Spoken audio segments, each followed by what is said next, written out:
All right. What's up, Turtle Riders? How's everybody doing tonight? Good? Give me 1 sec. Just change my mic here. How does that sound? Oh, yeah. Oh, yeah. All right, cool. How does that sound? Good? All right. Welcome to the Turtleboy live show, folks. I've gone ahead and I've shared this stream to the Uncle Turtleboy Facebook page, which is about to pass 16,000 followers. The Turtleboy Sports Facebook page, which has like 8,000 followers or close to it. Go ahead and like both of those if you haven't already. Share it up. Also, follow me on Twitter. I don't know what I got to do for Twitter followers. I've been back on Twitter now for over 6 months, guys. Over 6 months. That's a new record. No page has lasted that long since my first one. So follow me. I mean, I'm on there at Dr. Turtleboy, and follow my phone account too at Turtleboy Phone. It's more lonely on that one. I got less followers on that. Follow them both. Just follow everything. Okay. Just follow everything. Even though you can't count on these tech companies, just follow them all. Subscribe to the YouTube channel if you haven't already. We just passed 15,300 subs today. That's good. And give us a big thumbs up. We are here every Tuesday, Thursday, and Saturday night at 9 p.m. On Saturday nights, we have our co-host Brett with us and a freestyle that we offer as well for the fans. So that's it. Starting next week, Turtle Club is officially starting next week on Wednesday. The first episode of the Turtle Club premiere exclusive content begins Wednesday. I'll have more information on that coming out shortly. Okie dokie. So am I missing anything? We don't do roll call on the Tuesday night show. Why don't I just jump right into this? I'm here to talk about this school committee race in Ashburnham, of all places. Last time I talked about Ashburnham, for those of you unfamiliar with this town, it is kind of like to the northwest of Fitchburg and to the northeast of Gardner. It borders New Hampshire. There's no reason to go there pretty much ever, but it's also in the same district as Westminster, which Route 2 goes through. So I don't know. They have a high school there. It's called Oakmont Regional. It's a small little district, but they like their schools there, just like every other district in America. And parents there, just like every other district in the state, a lot of people are upset that the schools never opened, and they're upset about critical race theory coming into schools and the same things that I'm worried about as somebody who's running for school committee in the Wachusett Regional School District. We are seeing this statewide. People have said enough is enough, and they're running for local school committees, and that's great. It's great to see new people because your schools are run by tyrants. The fact that they haven't opened up yet and they're allowing this nonsense. I mean, you read Turtleboy, you see some of these stories that are going on out there in places like Wellesley and stuff like that. You don't want to come into your town. You don't want your kids brainwashed with nonsense, taught to hate themselves, kids should be able to be kids. Kids should be able to learn reading, math, science, English, foreign language, whatever, without being brainwashed with political ideology. And that is not what is happening in a lot of schools. So that's not the right one. Let me see, get the right one. This is the blog I want. Let me pull this blog up. I'll come back to that one. So the other day, yesterday, I did a blog about a gentleman running for school committee there and the reaction to him. His name is, where'd he go? Nate Comeau. I don't even know if I put Nate's picture in there, but Nate Comeau has caused a buzz in the Ashburnham Westminster School District, basically because he went on to a school committee meeting and he spoke out in opposition to, and I'm going to bring him on shortly. Maybe he can clarify this. My understanding is that he spoke out in opposition to the rainbow flags that are flying inside of the school. And I'm sure there's some other things involved in that, but his argument seems to be that the rainbow flag is political in nature, which I don't disagree with. You don't see, like, there's two major parties in this country, the Democratic Party and the Republican Party. You don't see a lot of rainbow flags flying at the Republican National Convention. You don't. The same way you don't see a lot of Black Lives Matter flags flying at the RNC. And that means, to me, that flag has become a symbol of a certain political ideology, and it's very clear the motivations behind it. Again, small children, 8, 9 years old, they don't need to learn. They don't need to learn about what, sexuality, like, gay rights and trans. I mean, as adults, I accept that stuff. That's fine, right? but kids should be allowed to be kids, right? Kids should learn the states. They should learn the state capitals. They should learn the basics of science and math. We don't need to, like, when they're grown up, they'll have all this stuff to worry about and their activism can start, and that's wonderful. But as children, just let them be children. And that seems to be the argument he's making. However, that did not go over well with some townsfolk, including this lovely woman named Hanifa Nelson Comeau, who, by the way, is a mental health worker. This woman works with the mentally ill, apparently. Scary. She posts the following. That's a nice shirt. Lovely. She posts the following on her Facebook page. It says, "Dearest parents and citizens of the Ashburnham Westminster Regional School District. As you can see, my page is public. No need to keep friend requesting me. Since it matters so much to you, I'll tell you.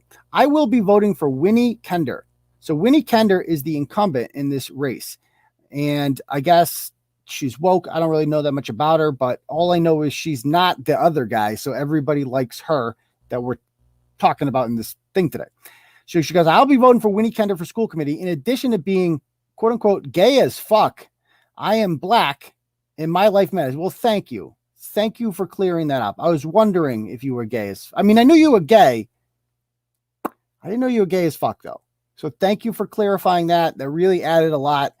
And I'm glad that this is what defines you. Like, nowhere in there does she say, like, I'm a decent person, or I have values, or here's what I believe in. It's just like, no, my identity defines me. I'm gay as fuck, and I'm Black, and my life matters, as if anyone ever said it didn't. She goes, "I also voted for the Biden-Harris ticket. Good for you. If you're raising hate," now this is where it gets a little tricky, and this is in direct response to Nate Comeau's previous posts and comments about the flags. She says, "If you are raising hate-filled, intolerant bigots, I hope someone's tiny freedom fighter stomps the mess out of them on the playground. I said what I said." So that's not good. Clearly, this is a shot at his children. Now, Nate has 2 kids. His wife is Asian. So his children, therefore, are biracial. And like a lot of people like me, like, I'm running because my kids are in the schools, and I'm sure we'll bring them on momentarily. I'm sure I would be willing to bet that the fact that he has kids in the schools is influencing his decision to run for the school committee.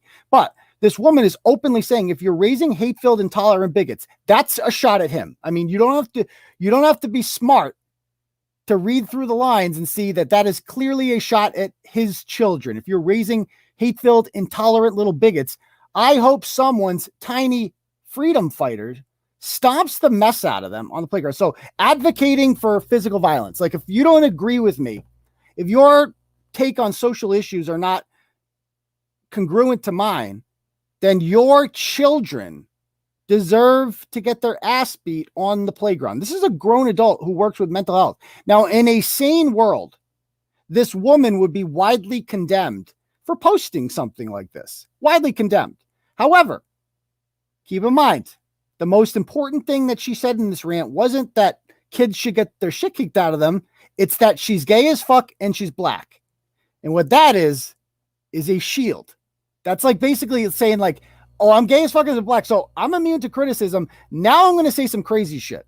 Now I'm going to point out that your kid, I hope he gets the shit kicked out of him on the playground, and no one can say anything to me because I am a member of 2 marginalized groups, Black Lives Matter. So this is where it got interesting. The post was like, not a single person did the dislike emoji or anything like that. 23 loves, 18 likes, and 1 hug. You even got a hug emoji. And several of these people are teachers, including Mary Creeman's Egan. Her son's a real peach, as we're going to see. Don Ross and Katie Sparks, who was a 4th grade teacher in Ashburnham, liking this. So they are endorsing this behavior, these kind of comments. These people are paid by the district. This is a parent in the district, mind you. Somebody who is running for school committee who would ultimately be their boss, writing these things. I mean, it's awful. Like, this is teachers right now. I used to be a teacher. They are a disgrace. They're out of control, some of these people. Anyway, his wife stands up for him and says, "Hello, everyone. I'm Nate's wife. I stand with him 100%. We do everything for our children and our family. Please know us. Know that this is what we are about. Each person is a human being who deserves to be treated with dignity and respect no matter what they look like. That's great. Where they came from or what their beliefs are. That's wonderful. Awesome. Who can disagree with that? Okay. Now, I think it was Nate's fatherly response to the threats on his children that has gotten him in some hot water here. Okay. So these are some of his colorful responses to Hanifa's suggestion that his children deserve to get stomped on the playground. He goes, "Hey, Hanifa, are you the intolerant idiot that was inciting violence against my children? Any adult that is inciting violence towards the child is a fucking idiot. Oh, you're quote, black and gay as fuck? Well, I'm white and straight as fuck." Okay. So first of all, he's quoting her when he says the F word, this fucking, that is his own word. Now, are you supposed to say that if you're running for office? Like, I don't know. I mean, I've sworn several times on the show that might get me in trouble, but his kid was like literally threatened by this grown-up. So I understand where he's coming from, the anger, and I kind of like the passion. Like, I'm not in this whole, like, oh, you're black and gay as fuck.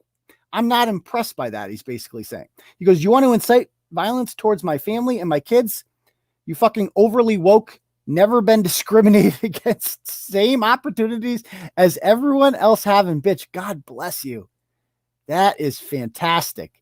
And then, of course, all these people are like, "Oh my God, look at these. He's so rude. He's saying these things." It's like with Kavanaugh. Remember what they used to do to Kavanaugh? They'd be like, "Hey, are you a gang rapist? I heard you raped a bunch of women. You rapist, you rapist, you rapist." And then finally Kavanaugh got mad. He's like, "I am not." Whoa.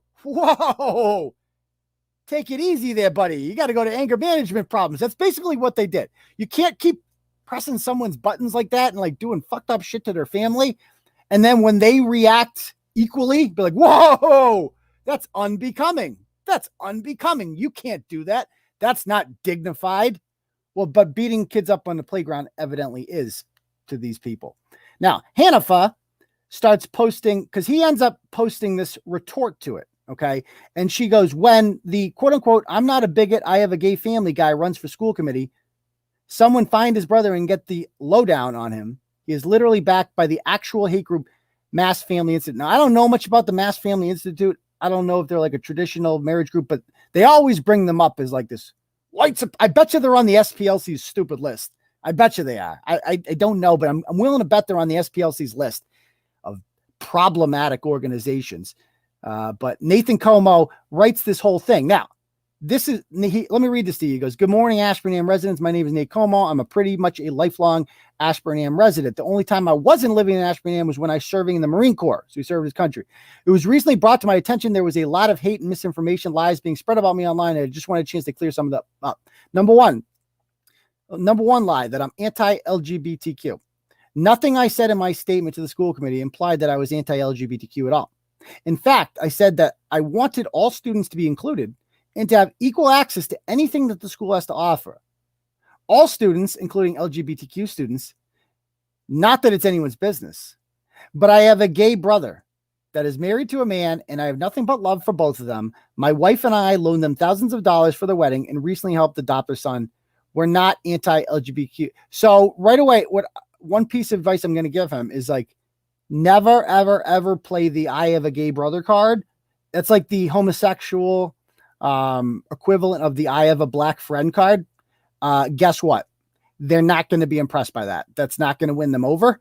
They love that one. They love that one. They eat that one up. They're like, "Oh man, I got a gay brother guy. Oh, nice. I'm going to mess with." But a lot of people aren't as familiar with dealing with woke people as I am. I'm so used to these people. I know. I just call them pedophiles. That's all I do. It's like, if you make shit up about me, I'm just going to call you a pedophile. That's all I'm going to do. Because you're not a serious person. You're not interested in the serious dialogue. You're interested in making shit up. So I'm just going to call you a pedophile because that's the playing field that you have elected to play on. So, Hanifa, are you a pedophile? I don't know. But I've never seen you not molest a kid. Okay? Let's just put it that way. Just throwing it out there. Anyway, so this goes on, and these people are all set. They're like Turtleboy. So we're going to get into some of these commenters later. But I'm going to go ahead right now, and I'm going to bring on Nate. and we're going to talk to him about this. Give me one sec. Hello, Nate. How are you? Thank you for joining us. Hey, what's up, man? Thank you very much for having me. Yeah. So first of all, a lot of drama going down. A lot of people are upset that you're even coming on here. And I want to set the record straight that it's like are you at all worried about coming on here because of my reputation, if you will? Not one bit, man. Like I said, we literally just began talking today. That was our first social interaction, was right before you came on here. So I don't want they're probably going to say that we've been conspiring for years, but literally just talking. And we've got no background. I'm sorry, I missed the whole question. I got off topic there. Right away. So my question is, are you at all worried about because what they're going to try to do is be guilt? Oh no, I heard already in Facebook. I guess I've been banished. I guess because I got too threatening, and people didn't feel safe enough with me on the Facebook, so they got me banished.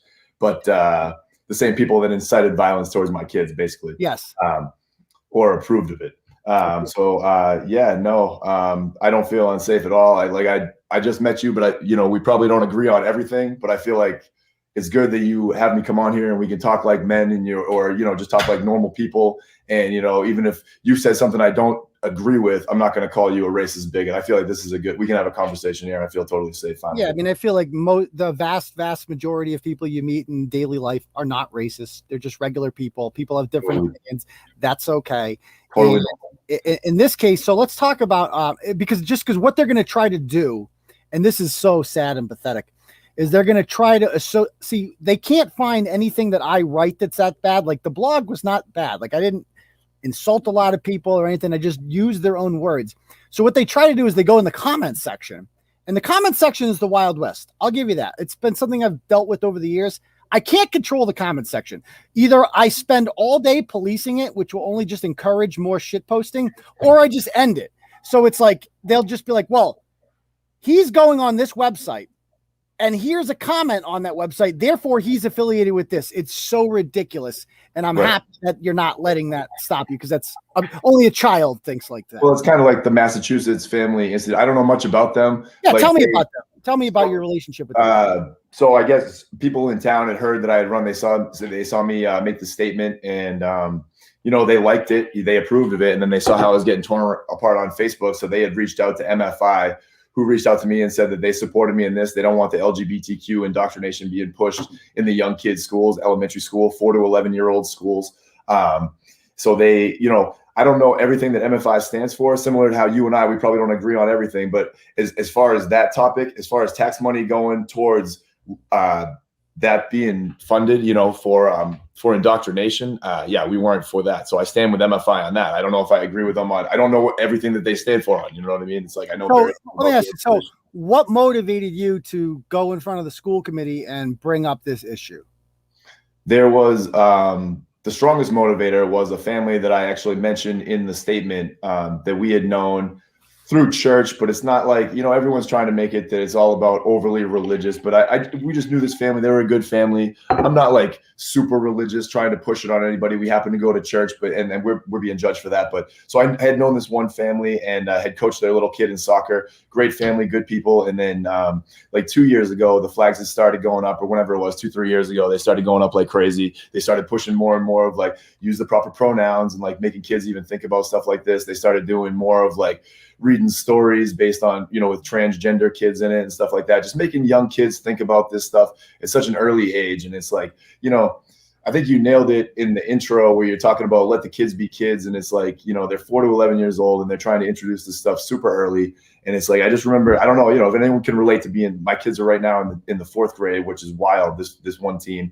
And it's like, being 9 to 10 years old is literally the age of innocence, where some kids still believe in Santa Claus and the Tooth Fairy. And it's like, you are so impressionable, and like to have adults around you pushing this in your head, like you might be, just because you look like a boy, you might not be a boy, something like that at such a young age. It's like, there's no way that they can say with complete certainty that they're not influencing a kid to go down this path they wouldn't have gone down. And you change your sex at such a young age, your sexual identity. It's real hard to go back on it. You know what I mean? It's like, people think that, that have jumped on me. It's like, they believe that it's totally acceptable for a parent to allow their kid to go down that road instead of like giving it some time until they've had some, a decent amount of life lived, experiences lived, where they can make a good decision. Well, yeah, I mean, my whole thing with that is that, like, so kids say that, you're telling kids at such a young age, okay, so gender is what you feel it is, right? That's the argument, that you're male, you were born a boy, but you feel like a woman. So my question to any kid in that case would be,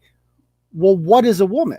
What is a girl? Define it. What is it that you feel like? If you say that you feel like a dog, then you could say, well, I have 4 legs, I have teeth, I bark. So you feel like a woman. So what is a woman? What is it, this thing that you feel like? How do you define a woman? And ultimately they can't answer that question, because the answer to that question is biological, something they completely deny. And either way, it's not appropriate, I think, for that age.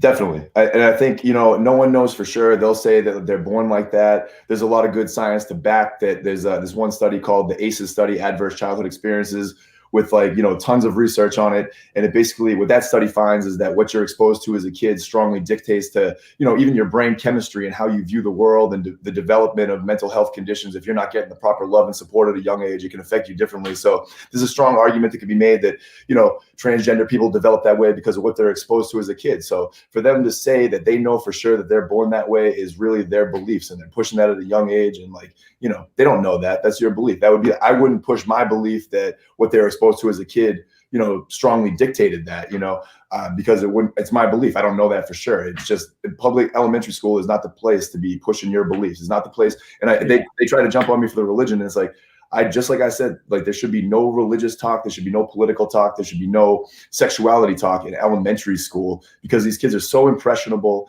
And, if you wanted to put up a Black Lives Matter flag, there might be kids in the class whose parents are cops who don't agree with that and feel like it's kind of anti-cop. And you might cause this kid to experience conflicting emotions just by putting that up. It's too political. If you had kids that were like, if you wanted to put up a Trump flag and you have these, parents who are Trump haters all day long, and they despise him. And, it kind of is causing a conflict for that kid to see that up in his classroom. So it's kind of like, yeah, keep this stuff out of elementary school. You know what I mean? It's crazy. Now, what motivated you to run for school committee? It was really, truly, it was the lack of communication involved in how this curriculum was passed. And it was just like, when I did reach out, to the superintendent, I reached out to the principal. I was just really bounced around, and I was treated like, for me even questioning how this came to be, I was really, pardon me, the asshole in the situation. Like, how dare I even question this? And it's like, did the superintendent say something demeaning to you, or?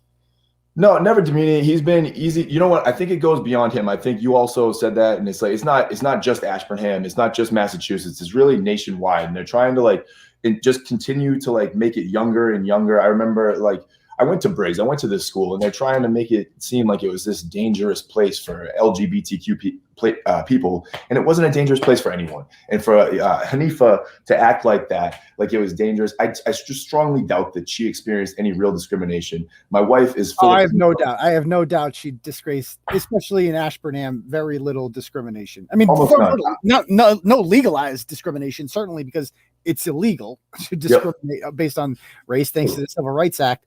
But so were you motivated at all? Because I was motivated by 2 things to run for school committee. Number one was the lockdowns. I don't know what the Westminster Ashburnham district is like, but in Wachusett, we did not go back in September. We were going to go back hybrid in November, and then they voted at the last minute in November. No, we're just not going to do it because the cases are up.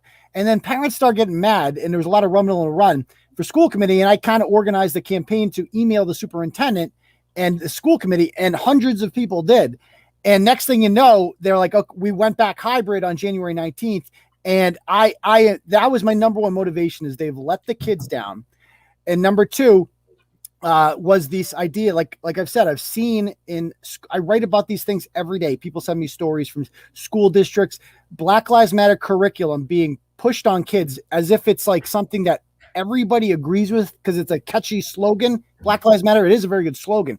But what Black Lives Matter is a Trojan horse for Marxism and for other radical causes that don't just sound catchy like Black Lives Matter. And I do not want my children to be taught that, like, yes, this is an organization. You have to agree with everything that they say. Mm-hmm. Yeah, no, I think you nailed it. It's just like they're hateful towards America. They're hateful towards everything. Like, it seems like they're just not grateful for what they do have. Like, for Hanifa to go and just act like poor me, poor this, I'm black, I'm gay. It's gay like as fuck. You're the one making it racial. You're the racist, Hanifa. What you will never accept, and what her followers, all the people that were loving her, inciting violence towards my kids, will never accept, is that you're the racist. You're the intolerant ones. You know what I mean? It's like, I don't care about it. I think I watched one of your videos and you had said something like, you go after people indiscriminately. And I feel like that's such a good statement, because it's like, if something's messed up, you go after them. If they're black, white, gay, straight, it would be almost racist if I didn't go after her. You know what I mean? It would be like, hey, you came at me. Why would I not go back at you? Are you kidding me? You incited violence towards my kids. And it's like, I wasn't going back at anyone aggressive when they were making fun of me and calling me a bigot and all this and that. It's like, you want to bring my 10-year-old kids into it, getting stomped on the playground. And I know she's going to act like a coward, and she's going to like say, well, I didn't mention his children by name. And it's like, everyone knows. We all know talking about my children. You know what I mean? If you want to be a coward and that's the route you want to run with it, I don't care. You know what I mean? And it's like, everyone wants to jump on me because I said some mean things to her that made her feel unsafe, and they had to go run into the police. It's crazy, man. It's like, you know what? My kids feel unsafe. Like, when they have people saying that you want to stomp them on the playground, and my kid's teacher literally loves the comment, and my kid is in that class. It's like, that was your kid's teacher, Katie? In the kid's class.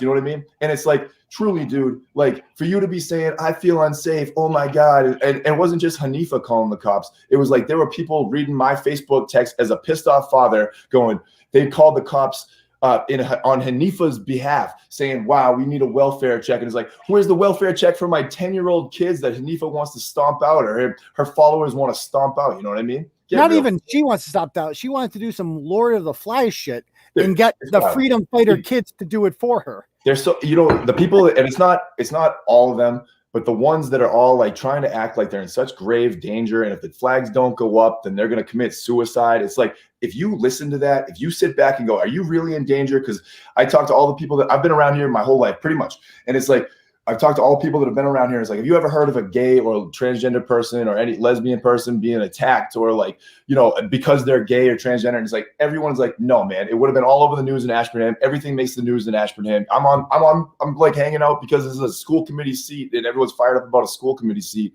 There's nothing going on in Ashburnham. If that would have happened, people would have known. You know what I mean? It's not a dangerous place. I went to that school. Every kid had every opportunity. They always have. It's like, if you want to be a baby about it, if you want to say, well, I'm slightly different, so that's why, oh my God. And it's like, that's because you're a baby and you're not coming up and just like owning what you are and being hard. My wife is Filipino. She grew up in Athol. It's super white up there. It's more racist than Ashburnham. I don't know much about the town, but the people that I see from an observational standpoint, that's my opinion. If anyone's going to jump on me, oh my God, I'm not defaming Athol, but compared to Ashburnham, it seems more racist than Ashburnham. My wife grew up there. No problem. You know what I mean? Like, she grew up, I remember we met back in high school. She's like one of the only minorities in the school. No problem. She didn't make a deal about it. She wasn't like, oh my God, I'm Asian, get off me. You know what I mean? Like, step back, everybody. I deserve more rights. She worked her ass off. She worked hard, just like her immigrant parents worked their ass off, worked hard. I'm sure they were called mean names and, made fun of a little bit, but they sucked it up and they got tough and they worked hard and they like proved that they were like, smart, awesome, good people, better than the people that made fun of them. So let me ask. So first of all, I could tell you're military. Just throwing in everything. How old are you? 38. Okay. And so when you saw the comment that she left, and were you on the page? How were you alerted to that post? I can't even. It was so crazy, man. It got crazy so quick. I can't even really remember. I caught word of it from one of our friends, probably, I would say. And then was just kind of following up with it. I called the superintendent and the principal. I was like, because I saw that, it wasn't so much that. Oh yeah. Time out. What else I wanted to ask you is, have you attempted to contact your child's teacher, send her an email, say, I don't appreciate you liking that comment? The fourth grade, this team is so if I tried establishing communication with them way back, this is when it all got going. I talked to the superintendent, how this curriculum got in here. He bounced me to the principal. The principal said that he talked to the fourth grade team. The fourth grade team wanted the chain of command honored. So, I'm not trying to sound like I'm like a grizzled combat vet, because there's guys that are from the military a million times cooler than me. But I was like, being in the military, I was like, I can respect that chain of command. You want to run that? All right, cool. So I'll hit up the fourth grade team. I emailed every single one of them. It wasn't a threatening email. It was just questioning their beliefs and their need to push this. And it's like, they were all just went crying. But like specifically her liking that comment. Have you attempted to reach out and be like, what's up? Why are you liking this comment? Because I think I've been advised. My wife is much kinder than me. I've been advised to just kind of lay low for now, just with this probably, ongoing investigation. But did you ask? Did you report this? Because I used to be a teacher. If I ever did anything like that, if I liked a comment saying that one of my students should get beat up, and a parent complained to the principal, I would be in the principal's office the next morning. What did the principal say? Yep. Did the principal say anything? It's so ridiculous, and it just shows how hypocritical everything has gotten, because I feel but did the principal say anything? Have you contacted it truly? And it's like, you nailed it. It goes beyond them. Their hands are tied. I don't know if it's the union. I don't know if it's the teachers union or what, but it's like they're afraid to touch it at all. Even like when I initially brought this up. No, they're not. That's the thing about it is, I'll tell you one thing, a little known secret. Principals are petrified of parents. They shit their pants, especially a parent who might get on the school committee. They're afraid of you. Like, you have more power than you realize. If you contact the principal, you say, here is my child's teacher liking a comment advocating violence against my child. Right. There will be consequences for that teacher. Have you attempted to reach out to the principal about that? Yeah, I've been talking to them, and they're literally, what's so crazy about it is that it seems like they're respecting the teacher who loved the comment about my kids getting stomped. They're respecting her rights more, where it's like, we can't find out, what's going on with her trial, what the punishment's going to be. Like you said, man, if you flipped it and there was some nut job parent like Hanifa out there saying, yeah, you should stomp the LGBTQ kids, and there was a teacher that loved that teacher would be gone already. Yeah. There would be no questions asked. Right. We wouldn't be having a conversation. That teacher would be on the news charged with a hate crime. So just to clarify, did you contact the principal about this? Yeah. And what did the principal say? Principal, he said that he couldn't touch it, that it was going to be handled basically beyond him. So then I reached out to the superintendent, who also said that it's ongoing, so they can't say anything about, what's going to happen for sure. So what I'm most pissed off about is if I find out that this lady who friggin' loved inciting violence towards my kid is somehow put on like paid administrative leave for the rest of the year. This is one teacher who also didn't want to come back during COVID because she was too threatened, too afraid. And it's like, she gets, if it turns out that she's on paid administrative leave and tax money is going to her again, an extended vacation, and she was already on a vacation and she did the wrong thing. It's like, where's the punishment, man? We basically rewarded her for doing this. And what are you going to just let her back next year when my kid's not in her class? She gets to just come back. She's radical, man. How you feel if you're inciting violence towards any kid, the kid of a bigot, even if they are the kid of a bigot, and I'm not a bigot. That's where they throw this word around. Like, you can just throw that around and you're on your Facebook. Oh yeah, you're so safe on Facebook. Yeah. And it's like, if you, even if it is the kid of a bigot and you're a teacher inciting violence, that's too radical for elementary school. You know what I mean? It's like, you should be teaching civil rights at some community college where you're teaching all the 20-year-olds to hate straight white men and to tear it down. It's like, you're too extreme for elementary school. You're too extreme for kids because you love comment about stomping kids. All right, so I got a question. I don't know much about the politics in your town. There's two towns, Ashburnham and Westminster. Did both of them vote for Joe Biden? I don't know. It's a good question. I'm sorry. I should know that. Okay, so I mean, because I live in a district. Yes, I don't know though. I live in a district of 5 towns, and in 2016, 3 of the 5 voted for Hillary, 2 of them voted for Trump. In the last one, all 5 voted for Biden, but it was very close in a few of them. And I only bring that up because it's very clear at this point that this is going to be an ideological election, that people on the left are going to show up to vote for your opponent, and conservatives are going to show up to vote for you. I think that's pretty obvious at this point. So are these elections both Westminster and Ashburnham, or both or just Ashburnham? Yeah, no, it's both towns. It's so there's 10 seats for the school committee between the 2 towns, and the Westminster seat's already locked down, but you can vote from both towns for the seat. So That's weird. Okay. So people in Westminster would vote for you, I guess, because you're serving on the same district. Yeah. Okay. Yeah. And so you'd be serving on this board. This is all for one of 10 seats. This is all. That's, you know what? That's what's so maddening about them losing their minds about it. It's like, everyone, even if I bring something up, they're all going to shoot me down anyway. So it's like, you know what I mean? It's like, I'm still the minority. What are you so worried about? You guys are so well dug in. It's like, everyone losing their minds. I feel like these people, I'd watched another interview with you where it's like when you talk about people who are looking to be offended, they're looking to be offended, man. Like any chance that you want to twist your words. It's like I come out and try to defend my name because the Facebook heroes jump on there and they start dragging my name through the mud and defaming me. You know what I mean? And they think it's a very predictable playbook. I know it very well at this point. How it goes is this: they say or do something offensive, ridiculous, absurd. You call it out. And then they say, "Oh my God, my life's in danger." That's the whole playbook. "Oh my God, you're going to get me killed." Oh my God. And that's exactly what I did. All I did was screenshot things that these people said and put them up there. And I'm like, I know what's going to happen. They're going to be like, "Oh my God, I'm getting death threats now." As opposed to like, maybe I shouldn't have incited violence against children. Maybe. Just, you know what I mean? Do you know what I mean? It's like truly it just shows their true colors. Like there's no way with their words, they weren't looking to provoke an emotion, which was anger. And once you provoke that emotion, I got a little angry. You go crying, scared. "Oh my God, I can't believe you got this angry." It's like, why'd you provoke him? Why did you say those mean things? Why would you bring his kids into it? You know what I mean? I'm wrong for defending my kids. And everyone that all her defenders, man, all those people that like loved it and said like, "Oh yeah, it's right." And she didn't mean his kids. It's like, you're complacent in all this. I feel like you're equally as guilty as Hanifa. You're equally as extreme. And these are the majority, like these are my opponent. These are her supporters. You know what I mean? Yeah. And it's like the majority of them is like, it's like, do we really want these people involved with decisions that involve young kids? They are extreme. You know what I mean? And I'll tell you one thing. We got a lot of turtle riders in Westminster, especially. I don't know about Ashburnham so much.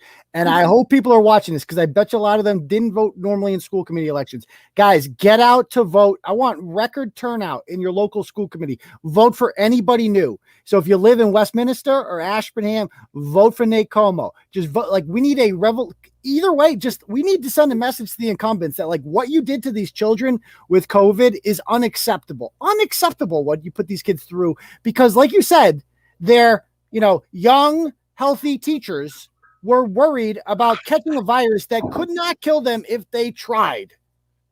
No. So vote for Nate. So, all right. Anything else before I let you go? And then I'm going to start doing this thing. I'm going to go down and I do this thing called Boom Roasted. I'm going to be roasting everybody who commented on this. I just really appreciate it.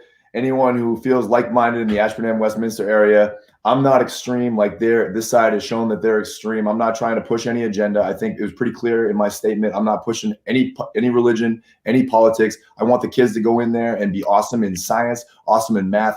Every year, I feel like I look on every year and the United States falls behind other countries in science, math, whatever. And it's like, can we please just lock down these things with the small kids, push the tax money, let it go to science, math, language. So when they do get to an age where they should be exploring their sexuality, they're mentally equipped to make good decisions. You know what I mean? Now, I know you're not this type, but this is what I would do because I'm just like this. This is how I would think.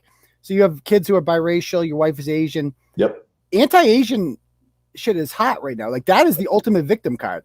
You can just easily pull on these people like, excuse me, in light of all the anti-Asian violence in this country, you're inciting violence towards my half Asian children. How dare you? I feel like, you know what, especially too, and people, they're going to jump on this comment and they'll say, that's outrageous. And it's like, you know what? Yeah, my kids are biracial, Asian, the uptick in Asian violence. And this teacher is loving comments, inciting violence. Is like, you know what? Would it be outrageous if I requested Comeau stickers in every classroom so my kids felt safe? You know what I mean? It's outrageous, man. And we don't want it. We don't need it. It's like, you're welcome there. Everyone's safe there.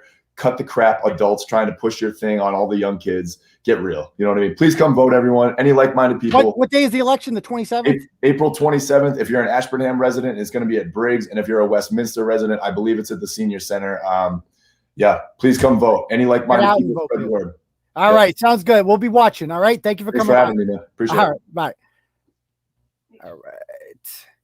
All right, folks. So that was cool. He's fired up, man. He's fired up. You love to see it. You love to see this energy that people have had enough. I'm going to be doing more and more stories on these people running for local school committees in their district, because people are fired up, man. They are not happy. For the first time, they're like, I feel like my life has been affected by the school committee severely in some of these places, and they're not putting up with it anymore.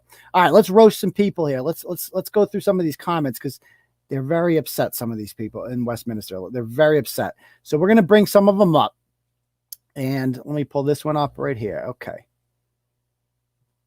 All right, so let's go down the list here and roast these people. All right, so we're going to start with who do we start with here? Okay, so.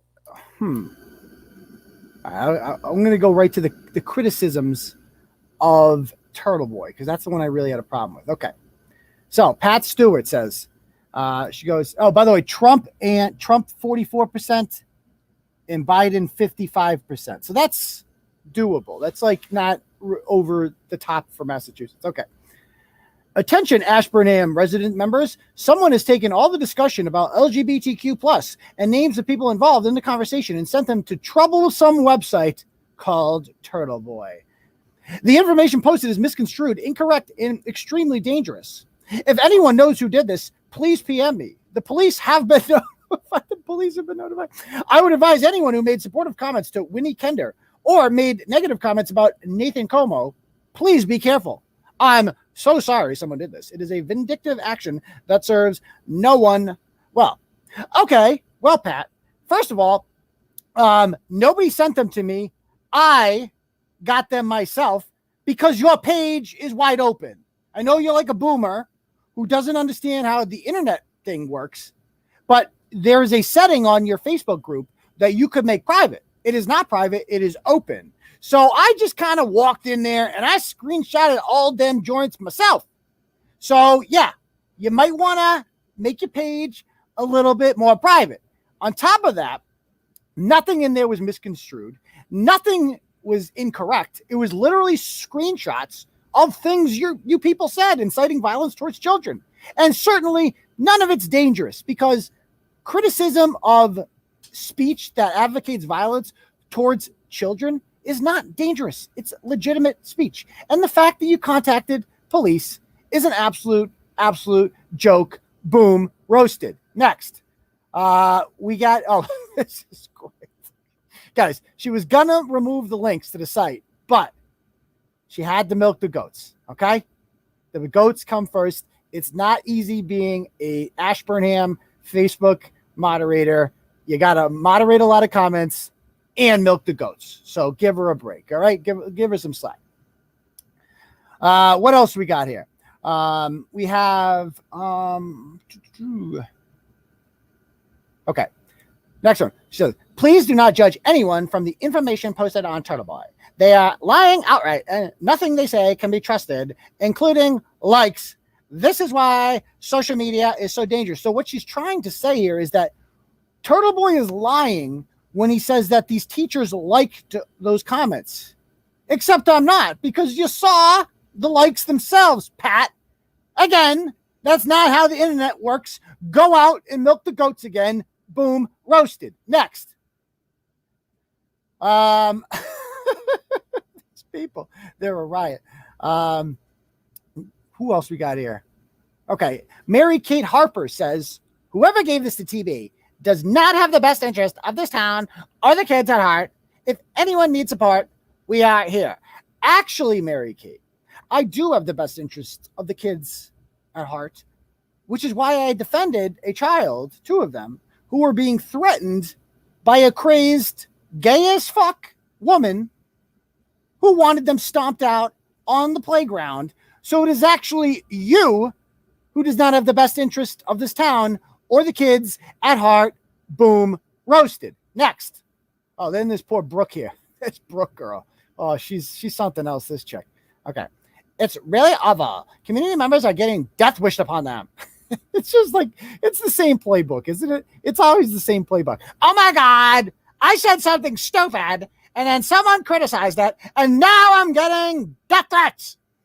Oh my God, I fear for my life. It's hard being a white woman in Ashburnham. I could die at any minute. And free speech. Free speech must be curbed because my life is in danger.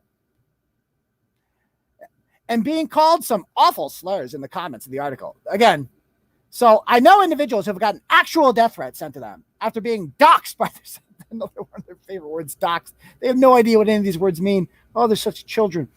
Everyone be careful, please. It's a scary internet out there. Okay, well, first of all, no, nobody you know got death threats. You're just making that up because you're a liar. If you had the death threats, you'd post them. If you have to go to the comments section to find something offensive, then you've already lost the battle. Because as far as we know, Brooke, it is you. The comment section is completely anonymous. I don't know who those people are. But I have a good hunch it was actually you who went into the comments section and wrote homophobic and racist things directed at yourself in an attempt to paint yourself as the victim. And you didn't think I'd figure it out, but I did. Boom, roasted. Next. Okay, we have here, oh, this guy, Mike, what a trip this guy is. Mike Esposito.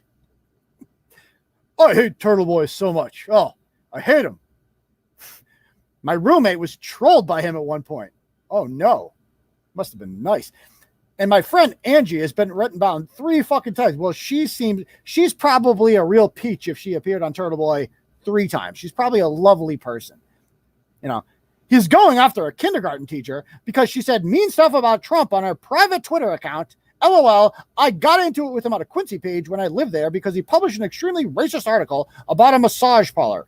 Guy sucks so bad. LOL. Okay, first of all, Espo, the Twitter account for the woman you're talking about, Jen Vaca, was not private at all. It had like 17,000 followers. It was called @LiberalVenom. She was a kindergarten teacher writing some of the most offensive things that you would never write under your real name. Of course, she screwed up one time and doxed herself on her own Twitter account.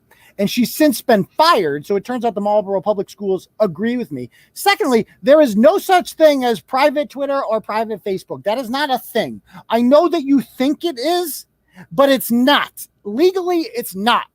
If you went in front of a judge, if you wrote something like a threat on Facebook and said, whoa, you gotta. Yeah, I said I was going to kill a motherfucker, but it was private. I had the privacy settings on. You think the judge gives a shit? The bottom line is somebody saw it. That's it. If somebody saw it, then it ain't private. Nothing. There's no such thing as private on the internet. A conversation that you have with somebody else privately, all that other person has to do is screenshot it and put it out there, and then it's no longer private, is it, dumbass? God, these fucking children. Have you ever been on the internet before? There's no such thing as private. So grow up, Mike Esposito. Boom, roasted. Internet lesson of the day. Next. He goes, hi, Pat. For references, he also took quotes from my private Facebook page to repost without permission for what it's worth. Again, I didn't need your permission. Boom, roasted. Next. Look at this guy. Look at him. Now, this is the pre-op photos, or maybe post-op. I don't know. I don't want to judge. No hate. But we do have some photos of him coming up in a little bit. Another person. What else we got here? Oh, these people. Okay. More from Brooke. Brooke's a real gem. Unfortunately, and by the way, before I forget, guys, if you guys feel like donating the super chat's open, but if you feel like donating to the Legal Defense Fund, I think I'll put the link to it right now. The GoFundMe, as I said yesterday, was shut down. We have raised, and I know there's no like ticker on this, but I'm keeping track. Mark and I are keeping track. This is an untouchable fund. This goes right towards a trust fund in my name that my attorney set up for me. And so it can't get touched. And if you donate to that, I think we've raised in the last 24 hours about $7,500. So we've raised half of what GoFundMe took from us already. My goal is to get at least 20,000. Okay. Simply because, not because I'm money hungry, but to stick it to GoFundMe and to stick it to Hamdia. We need to stick it to these people. They think they can take us down. We are going to come back stronger, aren't we? So feel free to dono that. Or if you want to donate in the Cash App, you can find me at $ Uncle Turtleboy. I accept that. Whatever. You can donate on the website directly. There is a Stripe donate button right on the website, whatever you want to do. Okay. So that's my pitch with that. All right, let me go on. Brooke says, unfortunately, it often sparks things, not just in a blog. People have gotten death threats sent to their homes and had their personal information exposed and leaked. And worse, it may just be an online blog, but people can get real life hurt from it. If someone wants to take that information and go after someone physically, it could happen. What does any of this even mean? So you can't write about. So what Brooke is attempting to say here, and she's just not smart enough to articulate it correctly, is that you are not allowed to criticize anyone on the internet because that is violence. Because that, if you criticize someone, they're going to get death threats and get real life hurt from it. However, Brooke, there's this thing called the First Amendment. You're allowed to criticize anybody you want on the internet, especially like people like you who say stupid, embarrassing things. Okay. You're not smart enough to be on the internet and not get made fun of. You're just not. So boom, roasted, take a seat. Next. Okay. We got, oh God, she just keeps going on. There she blows. Oh my God. Like I said, this poor girl and people who talk like her, it's like, this is, ladies, you got to shut these ones up. Okay. This is not doing the cause of feminism any good. This is literally why misogynists back in the day used to say, no, women can't vote. Brooke is exactly why. Okay. Now I think Brooke unfortunately should be able to vote. Everyone should be able to vote. But I'm just saying that when you say shit like that, this is why people roll their eyes and be like, oh my fucking God, I can't even deal with this. Okay. Anyway, here's some more comments. Who else we got here? Donna Doherty says, I'm sure they already are. It's already been posted twice in the new positive Ashburnham page. That creep gets money every time someone clicks on it. This is horrible stuff. Just stop. Why are you always stirring the pot? People are getting hurt.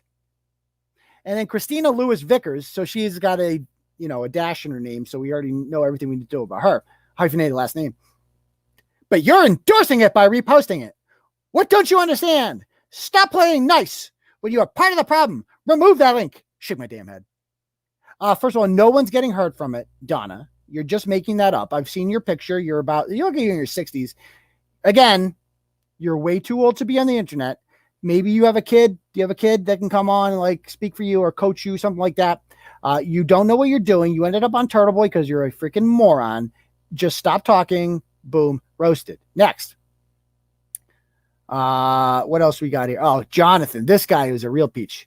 Johnathan Daniel Rodger, the only man I've ever seen with 3 first names for a name.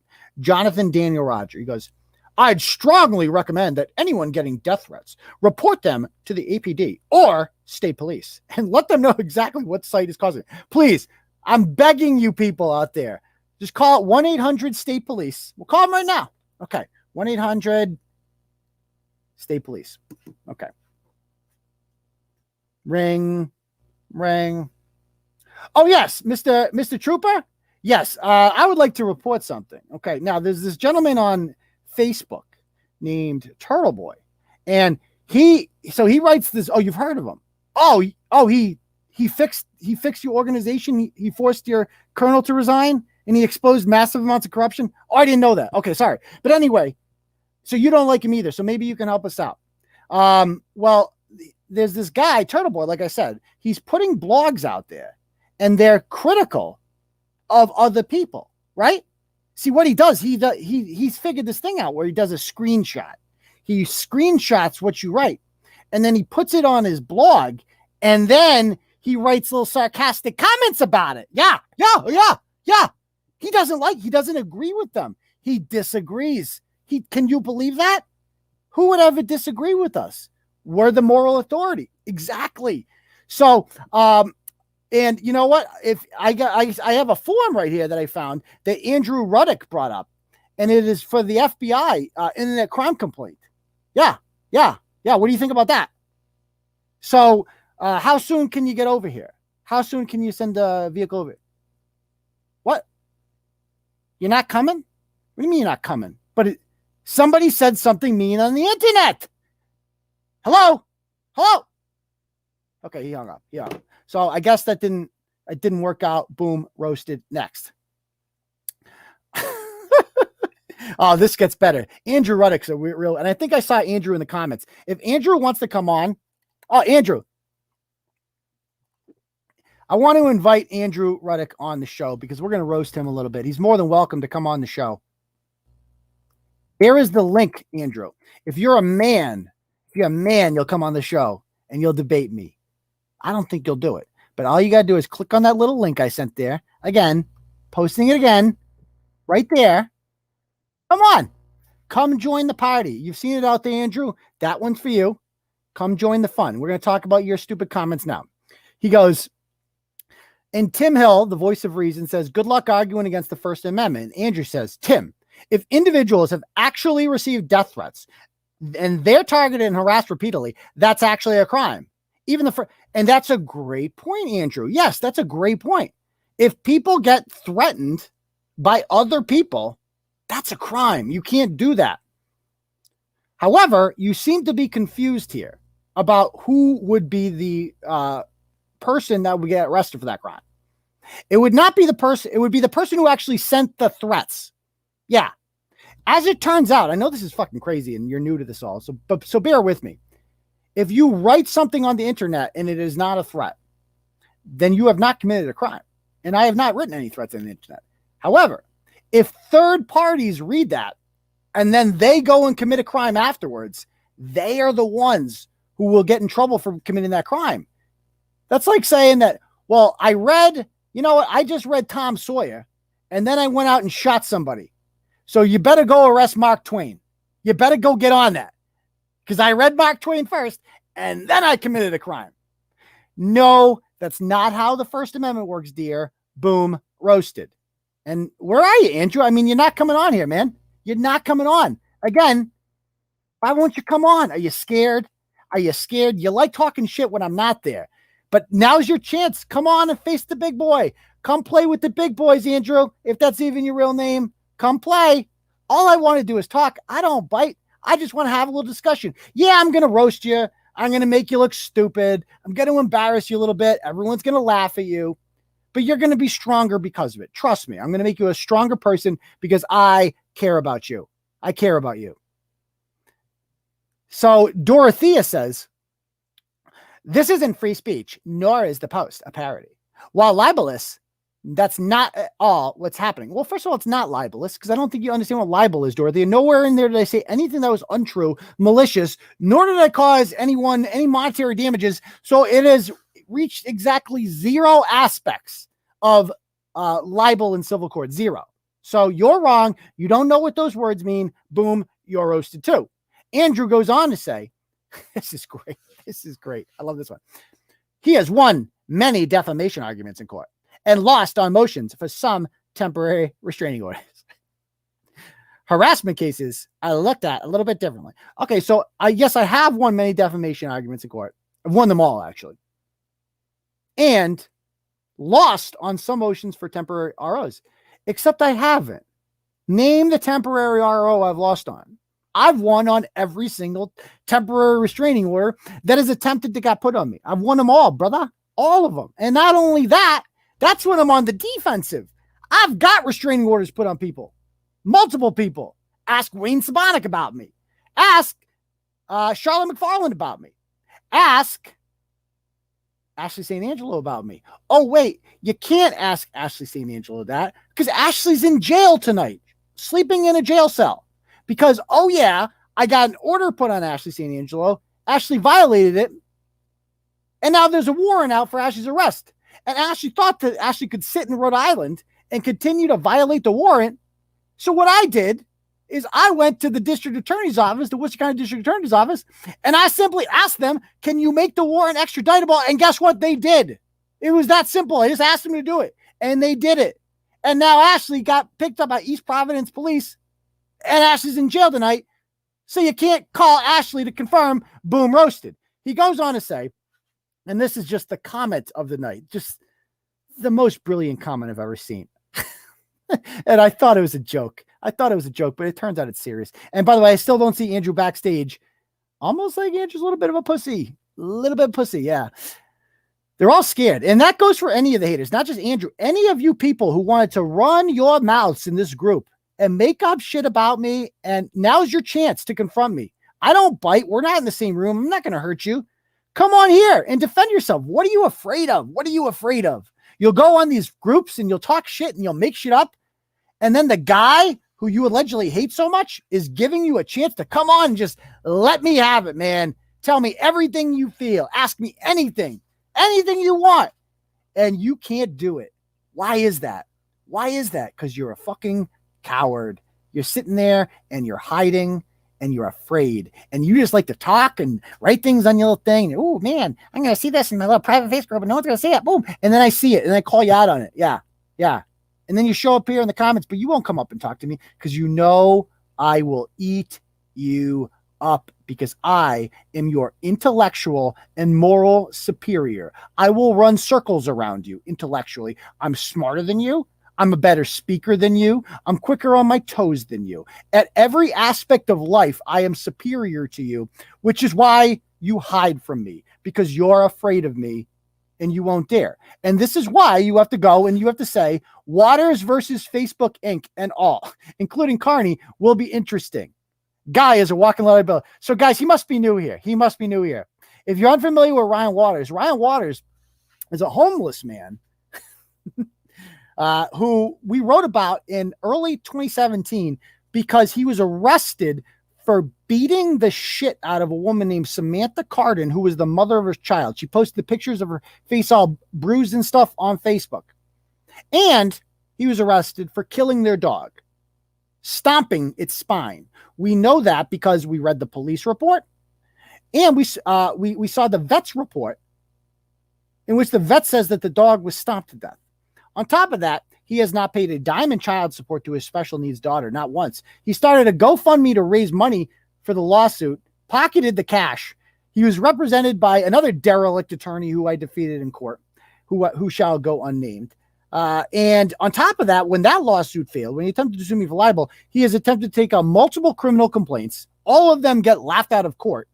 One of the sessions, he actually promised that he was going to kill himself, and he never came through on that promise afterwards. So he's still alive.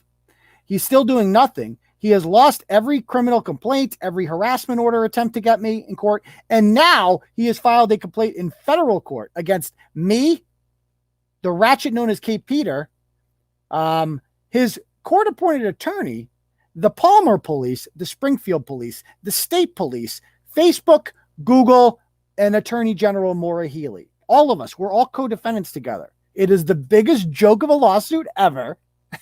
Nobody's taking it seriously, obviously, except for you. And you know why you're taking it seriously, Andrew? Because you're a very, very, very stupid person. And I am your intellectual superior, which is once again why you're electing not to join me, even though I've posted the link a bunch of times. Where you at? Where you at, man? Why you hiding from me? I don't bite. Let's go. Oh, then there's this sexy beast. Look at him. Look at this guy in all his glory. Good Lord, what a handsome man. Oh, it's Johnathan Daniel again. Johnathan Daniel Rodger says, also, for anyone who has received threats or been harassed due to this article, please report Turtleboy to Cloudflare. Yes, please do it. This can get him deplatformed. One of their favorite things to do is just, they can't compete with your arguments, so they just try to deplatform you, which basically means erase you from the internet. That is what they do now. They try to silence you. Deplatform. Bitch, I've already been deplatformed by pretty much everyone. I'm deplatform proof. I've been kicked off Twitter, Facebook, PayPal, GoFundMe now. That's a new one. Venmo, you name it. I'm banned. I'm going to get banned from YouTube eventually. It's only a matter of time. So, and that's fine. Because I'm like a cockroach, man. I'm the guy who survives the apocalypse. That's me. All that's going to be left is a bunch of freaking diseases, burnt out homes and Turtleboy roaming the earth. That's it. Looking for survivors. So come at me all you want, buddy. It ain't going to go the way you think it's going to go. However, this is especially dumb because he's urging people to report me to Cloudflare. If he were smart, he would urge people to report me to WP Engine because WP Engine is my hosting company. Okay? Cloudflare is a basically internet security company that protects websites from something called DDoS attacks. What hackers like to do, and this used to happen to me back in the day, is they will send bots to your site like 100,000 at a time, and it'll overload the server and shut the website down. And Cloudflare simply protects against those DDoS attacks. They have nothing to do with hosting. They don't make content decisions. They don't give a shit. They just want your money, and then they protect your website from hackers. So please, oh no, don't contact Cloudflare. And the funniest part about that is Mr. Three First Names here thinks he's smart. Like he thinks like, oh man, I got it figured out, guys. I have something to share. I was going to keep this to myself, but I'm so smart. I'm so smart. I got a link here too. Ooh, go do it, guys. And all these morons are like, yeah, let's get them. And it just doesn't work the way. Okay. I love this guy, David Abbott, too. I spoke out directly against Nate as well, but I see that I am not featured on this Turtleboy site. Well, you are now. I don't let stuff go easily, and I'm not afraid to speak up online or otherwise. Ooh, very brave, very brave. But I am basically a straight white guy. Basically, he's basically straight. He's basically straight, 90% of the time, except on the weekends, he's straight. Okay. So he's basically a straight white guy. And this type of thing is always in the back of my mind with things of this nature. I speak up, but my fear is always that others will take the advantage. So he's like so brave, guys. He speaks up, and he's not worried about himself because he's just a fucking badass, dude. He's just doesn't care. He's fearless, but he's so worried that if he speaks up, others will take the fall for him. And he's so noble too. Oh, please. These people couldn't do what I do for a second. You have no idea the shit that my family's been put through, dude, and the threats that we get on a pretty much daily basis. And guess what? We're all still here. So whatever bullshit, nonsense, made up, whatever you've been through, it pales in comparison to what my family has been through for the crime of me having opinions that go against groupthink. Okay? So boom, you're roasted too, Mr. White Knight. Next, because this gets better. I got to switch this one over to this. I got a new one coming because they've reacted to the blog, and they have the most predictable reactions ever. Here we go. So Pat Stewart, to all who have been following this disgusting activity on our page, I'm so sorry. For any of you like me who have been singled out by TB on his blog, if you feel threatened physically or in your job, please contact the Ashburnham police, the FBI. Oh my God, these are grown-ups saying contact the FBI over Turtleboy, and they mean it. Maybe they're getting this from the fact that the FBI every day on Twitter is like, do you recognize this random person from the Capitol insurrection? They were there that day. We need to talk to them. Ooh, they might have walked in the building. Ooh, oh no. Insurrectionists. Let me state this loud and clear. Alternative voices are allowed. Well, except for Nate Comeau. He's not allowed. It has also become a whipping post for people opposing blah, blah, blah, blah, blah. So she goes on to say that. Anyway, oh, by the way, I love this. Who did that? Who made this meme? Who made this meme? Him? She's probably thinking about other men. Her. Which first name will have to be my... Stop it. Stop it. Who did that? That's so mean. Oh, by the way, this is Mike Esposito. This is pre-op Mike Esposito, not post-op. Here's a hand. I don't know. Maybe go back to that haircut, dude. The long hair is just not... I'm just saying, it's not working out. You weren't a bad-looking guy back then. Just saying. Oh, okay. So here's Lisa Ruth says. Lisa Ruth chimes in. He goes, my daughter is the one receiving death threats and just called me in tears. I better not find out who is behind this cowardly act. Okay. At first I didn't know who her daughter was. And then I went on her page and I saw it was what's her name there? What was this chick's name again? The one that set back women's suffrage 100 years, her. First of all, your daughter called you in tears because she's a fucking moron who shouldn't be on the internet. And if you were a smart and good mother, you would tell her, maybe stop picking fights on the internet. It turns out when you talk shit about people on Facebook, they will talk shit back to you. I know, it's crazy. You're not some victim because somebody responded to you in the same manner that you said things about them, except you made shit up and I didn't. I better not find out who's behind this cowardly act. It was me. Nobody sent her death threats. She's just, that part's made up. Mom, don't worry. There's no death threats. There was some light criticism of her, and that was me. So boom, roasted. You're a terrible mom. You've obviously failed your daughter. And I now I see your stupid reaction. I understand why your daughter's so stupid. Boom, roasted. Okay. Then poor Pat. Poor Pat says this. If this group is now going private, people will still be able to see it, but they can no longer post to it if they are not members. Oh my God. Poor Pat. Just go back and milk the goats, Pat. Okay, let me explain how a private Facebook group works. So she seems to be confused here because the page is still wide open. Nothing has changed on it. If people like me can see it and they're not in the group, then it's not private. I can't post in it because I'm not in the group, but I can see everything and screenshot it all. We all are. And we can even laugh react. All those laugh reaction, those are Turtle Riders. Yeah. You have there's a setting. You can set it and make it private, but I do have to warn you, there's like 3,000 people in that group, and probably half of them are Turtle Riders. So you can make it private all you want, but it's kind of pointless because I'm still going to get the screenshots, girl. And I'm in there with a couple of my aliases too. I've been done in there. I'm in every Facebook group in Massachusetts. You can't keep Turtleboy out. It's impossible. What else we got? These poor people. Donna Doherty says, it's so sad and pathetic for our town. I told my son and he said, R.I.P. Ashburnham. Can our quaint little town get dragged down much further in the mud? It's so embarrassing to be associated with that gossip hate site. That's a good point. It is very embarrassing, Donna, to be on Turtleboy. Ironically, you don't understand that you're the embarrassment. You're the reason that your town is becoming an embarrassment is because of you. Okay. Another person, Bonnie, says, in my eyes, appearing as a guest on tonight's podcast is aligning oneself with the disgusting comments on the Turtleboy article. This is not the type of person I want representing our community on the school committee. Nathan Comeau should withdraw his candidacy. So thoughts on this? Number one, I love how these people are like, well, I wasn't sure who I was going to vote for, but now that I see him going on this show, I am going to vote for the other lady.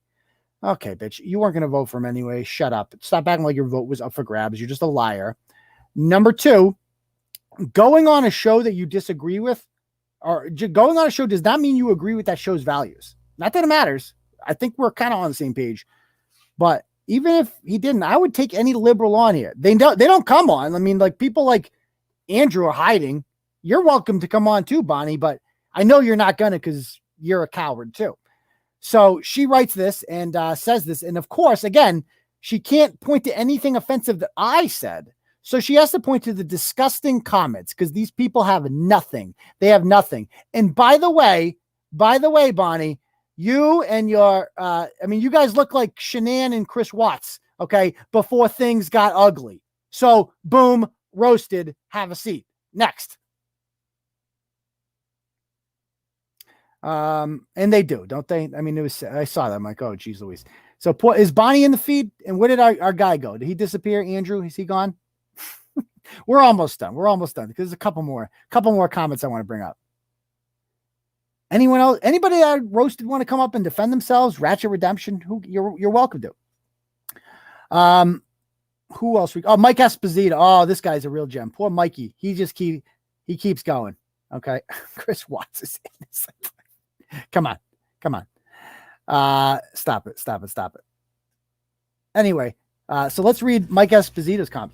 I'm interested in a guy making a profit off of images he doesn't have copyright permission to profit off of. When he cuts me my check, then he can feel free to keep using my image of me, saying his journalism is awful. And he says, yeah, when you go on someone's private page and screenshot their private posts to use on your website that's crawling with ads, you're profiting off of images you don't have the copyright to. Well, here's the thing, Mike. You know who else doesn't have the copyright to your images? You. I don't think you understand what a copyright is, you fucking idiot. Like you're just born with a copyright. Oh, it's a picture of me. My mom took this picture of me. It's copyrighted. No, that's not how copyright law works, you simple-minded child. There's an actual process with copyright. It's legal. You get a lawyer and shit gets you get an actual documentation of copyright when you post a picture of yourself on Facebook. Or if I screenshot comments that you put up. Your comments are not copyrighted. It's literally just a picture of the things you. That's like saying, well, Donald Trump can sue ABC News because they put a screenshot of one of his tweets. They didn't have a copyright for that. And these are adults. This is insane that adults think like this. And they think they're smart too. It's beautiful. It's beautiful. So boom, roasted. You don't know what copyright law is. I'm smart. You're not. Another person says, and Jill asks a good question. The people that called out by Turtleboy, are you upset with yourself for the comments that were posted? Or are you mad because you thought they were private and now they're posted? And Taylor MacCartnay, who is another brilliant thinker, says, nah, they're mad. Someone who tells people to kill themselves got drunk and tried to press on a student and says many slurs, has the audacity to talk about other people's behavior. Turtleboy needs to stay in his place. So let's count the lies in there. Someone who tells people to kill themselves. We're going to talk about that in a moment. Got drunk. I've gotten drunk before. That's true. And tried to press on a student. I don't know what press on a student means, but I've never done anything. Never been even accused of that. So you seem to be making that up, dear. And many slurs, has the audacity to talk about other people's behavior. Yeah. One thing I've never done is, advocated that a child gets stomped in the playground. Never done that before. I can honestly say that. However, let's address something that she's alleging I'm done. She is referring to this video I'm going to show you right here. Let me pull this up. And we'll come back to her silly comments. Share screen.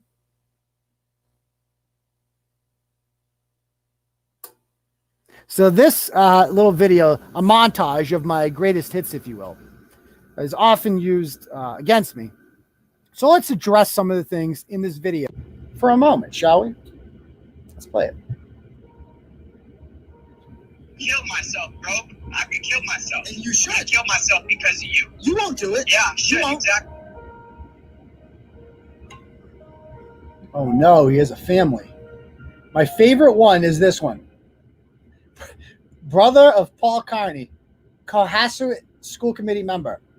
Member. I just want to be clear. That's not my brother. I don't know who this fucking guy is. This poor guy. Can somebody please contact poor Paul Kearney from Cohasset? There's no relation. He's getting. We don't even look alike, do we? That's not my brother. I swear to God, that's not my brother. That guy looks older than me. I'm the oldest guy in the family. These people, they try so hard. They try so hard and they can't even get it right. They can't do it, can they? Oh, they try so hard, though. They make videos. They feel good about themselves. They press that publish button. They're like, oh, I got him. Got him. So let's listen to what I allegedly said that was so offensive. You, can you live stream? Trying to ruin my life. My girlfriend's family knows about it now, and I'm hurt. Live stream that shit. Know about it. You're gonna kill yourself. I'm not gonna threaten that. Okay, so are you gonna? How come you haven't killed yourself yet? I'm still waiting on that. Who's that bitch boy in the background? Is that the guy who's fucking you in the ass right now? That's inappropriate. Is that the guy who's fucking you in the ass? Bro, how hard is he fucking you right now? Oh, that's not appropriate. Stop that. Who's fucking who here? Okay, that's crossing a line. Is he fucking you? Is he fucking you? This is back when I did him in the garage, though. Give me a break. Is he raw dog? Is he wearing a condom? Well, that's a fair question. Okay, so we're going to pause it right there. Pause that one real quick. So let me explain that one. That guy's name is Dawson Boston. It's really his name is Dawson Boston. And Dawson Boston is currently in jail right now because he sold heroin that killed a person. He's literally a murderer.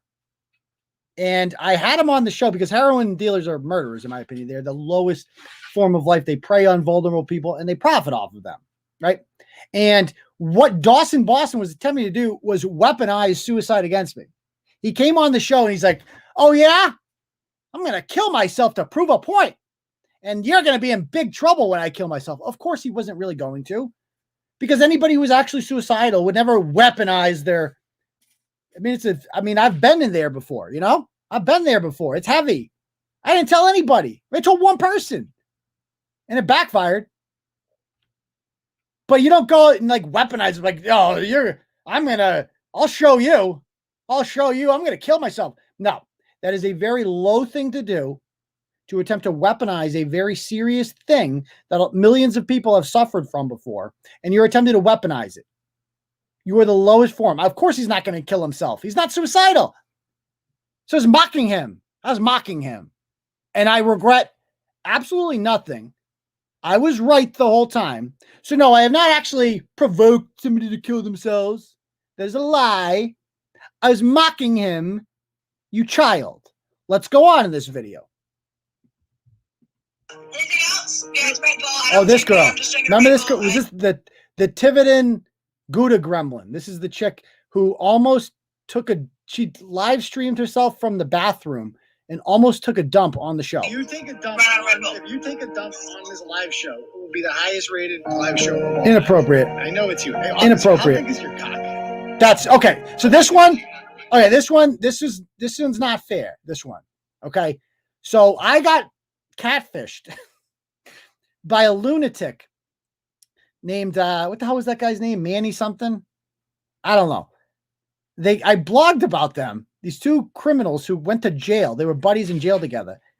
What was the guy's name? Adam something and his buddy Manny from Arizona or California or something. I wrote about them, and then Manny called. I got a phone call. Hello. It was a voicemail. It's like, yeah, this is attorney whatever. I represent Manuel, whatever his name is, and I would like to discuss taking that blog down. It needs to come down, please. And I'm like, oh, geez, another fucking lawsuit. Great. Just what I need. I ended up taking Manny out of the blog temporarily because I didn't want to deal with another fucking lawsuit.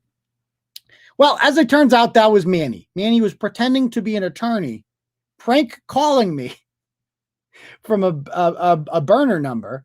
And I'm like, okay, like obviously I got burned there. So 2 hours later, during the live show, I get a call from an Arizona number. And I'm like, oh, it's fucking Manny again, fucking with me, pretending to be a Prescott City, Arizona cop. And so I think I'm talking to Manny the whole time. I didn't realize I was actually talking to a cop. I spoke with the cop afterwards. We had a good laugh about it. We're buddies now. I said some awful things to this cop because I thought I was talking to Manny. Okay? I thought I was getting catfished. So check this out. How big is your cock? Ooh, that's not appropriate. Yeah, I did. Is it 3 inches, 3.5, maybe? So once you contact that number, What's the number again, bitch? Hey, listen, faggot. What's the number? What That's is not it? appropriate. 928 Yeah, 772 yeah. 9266. So I Google this number, How many times have you been fucked in the ass, officer? and I call him back, and the guy answered. Pulls over. They can't- So this is, oh, this is my favorite one. They show me, I'm in my car after the Super Bowl. I didn't drive that night. My wife did. And then I live streamed from my car, because that's where I used to live stream from, is my car, and talked about the Super Bowl from my car while I was drunk. And and you can see in the video, I'm in my garage. I'm clearly not driving. And they're like, he's drinking and driving. Check this out. The Chiefs are Super Bowl Behind the wheel of a car. Drunk. Just gonna touch on this for because I don't know what the fuck happened. Like, at least it wasn't the Patriots. We didn't fucking know. So I just rant about the Super Bowl. Now, That name alone. so here's another one. This is me in Cincinnati for the Patriots game. Was this last December? Bristol was all mad about this. Oh my God, he's going on vacations to Ohio. It's next to Kentucky. Yeah. So I'm at the Patriots game. I'm obviously lit because it's a Patriots game. You got to be. And God forbid a grown man drink alcohol in public and live stream. And so this is what they post out there. Drunk in public, the comment says. It's gotta be better than a lamplighter. Hey, there's no strip clubs in Ohio, the whole fucking state. All right, but that's the question. Now, the Bible last Belt, I Bible remember Belt. the night before your wedding, as a matter of fact, out of Hurricane Eddie's, remember the strip club by the way? Because we live in a liberal state. That's the benefit Oh, of but a it. Puritan state. Oh, who's this guy? This guy's Yes. inappropriate. Somewhat. Would you trust your that was it. That was the best thing they do. That was the best shot they had, guys. I cracked up when I saw that video. I'm like, what is this? My greatest hits? That's the best you got on me? I could find a more offensive clips than those. You put the wrong guy. Oh, so that is what this child is referring to. She tried to roast me. Poor Taylor. She couldn't do it. Boom. You're roasted. Okay. And she actually posts the video like, oh my God, he said these awful things. Like, so terrible. All right. Then there's a guy named Ricky Egan, who, by the way, is the son of the offensive teacher. Let's see what he wrote later on. So we've already seen these ones. Oh, Andrew Rudick writes, Nathan Comeau will be speaking with Aidan Kearney tonight at 9. Apologies for the link in the post. But now that people know it was just released minutes ago, there you go. First of all, Andrew Rudick was watching tonight, wasn't he? Not only was he watching, he was in the comment section. He was an active participant in a white supremacist blog, right? That's what you're going to call me, or racist or bigoted or homophobic or transphobic or xenophobic or whatever you want to call me, whatever phobia you want to call me, because you just make it up as you go along. It doesn't really matter anyway. You're an active participant, dude. So I think that you're actually complicit with hate speech. You are complicit, Andrew. And on top of that, you won't come on the show. So you're a coward. You're roasted again. Boom, roasted. Oh, Andrew says, oh, and hey, Aidan, I just won a Freedom of Information Act case pro se against the United States Treasury a couple months back. Actually, I think this might be Ryan Waters, now that I think of it. This guy actually might be Ryan Waters. Anything else here? We got any other good comments? There's a few of these back and forth. There was one more. Oh, of course, they bring up the comments. Do you support language like this? And of course, he doesn't bring up anything I said. It's just comment section, which of course, probably Mike Esposito wrote those comments himself, I'm guessing. Okay.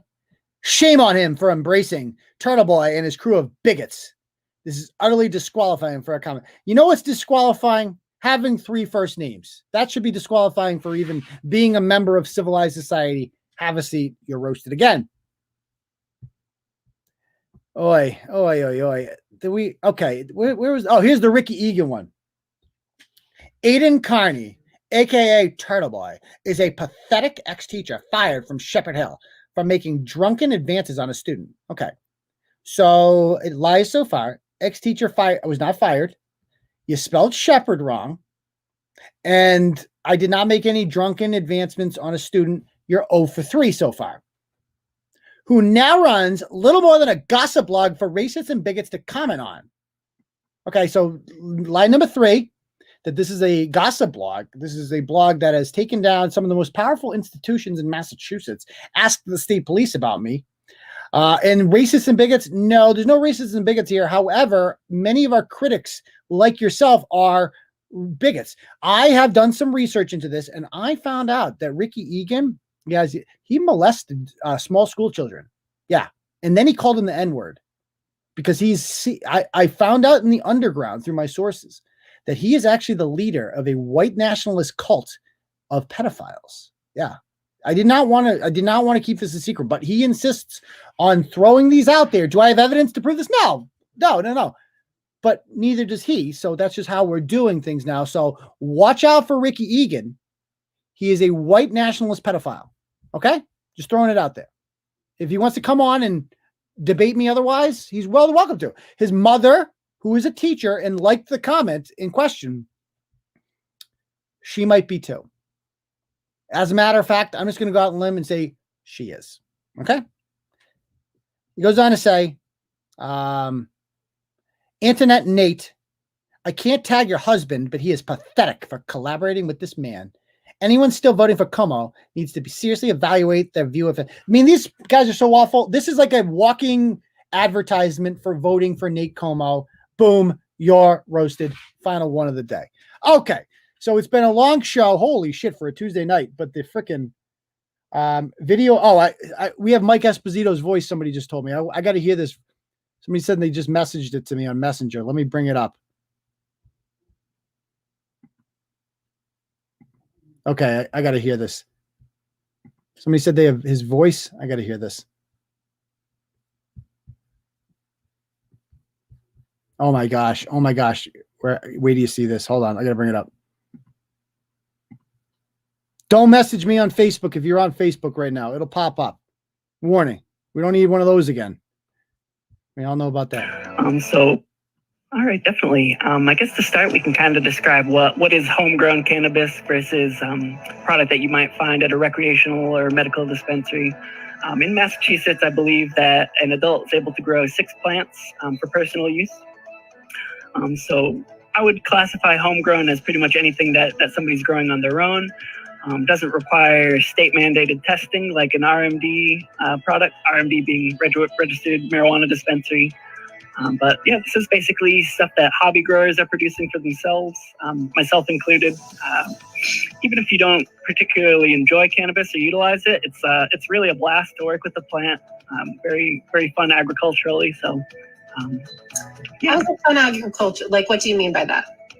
Well, I'm kind of a plant nerd, so what's fun for me might not be fun for everyone else. I'm actually the worst green thumb ever. Cannabis, or like even, if it's plastic, it's probably dying on my hands. I guess when I say fun to work with, I mean it's very flexible. The things you can do with the plant are incredible, and these are things that home growers have been working on for years now. So you might see terminology like super cropping, where they'll actually bend the stem of a plant to try to generate like a large knuckle. That can kind of affect the way that sugars and starches move up and down from the root system to the shoots of the plant. There's things that you might see in an industry like grape production, where they would be girdling the plant in order to get like sweeter, larger fruits. You can kind of mimic that with pruning techniques that you'd use in cannabis. It's just a very resilient plant, so you can really do a lot of experimentation with it. Oh, I bet you can. You can do a lot of experimentation. So, yeah, that was fun. Okay. Okay, yeah, they're all like nodding their heads. That was it. That right there is the poster child of people who don't like Turtleboy, and I could not possibly be prouder of my enemies. I could not possibly be prouder of who doesn't like Turtleboy. Okay. Why don't we take any questions you guys have, and then we'll call it a night. If you guys have anything, it was a good day today. Ashley St. Angelo went to jail.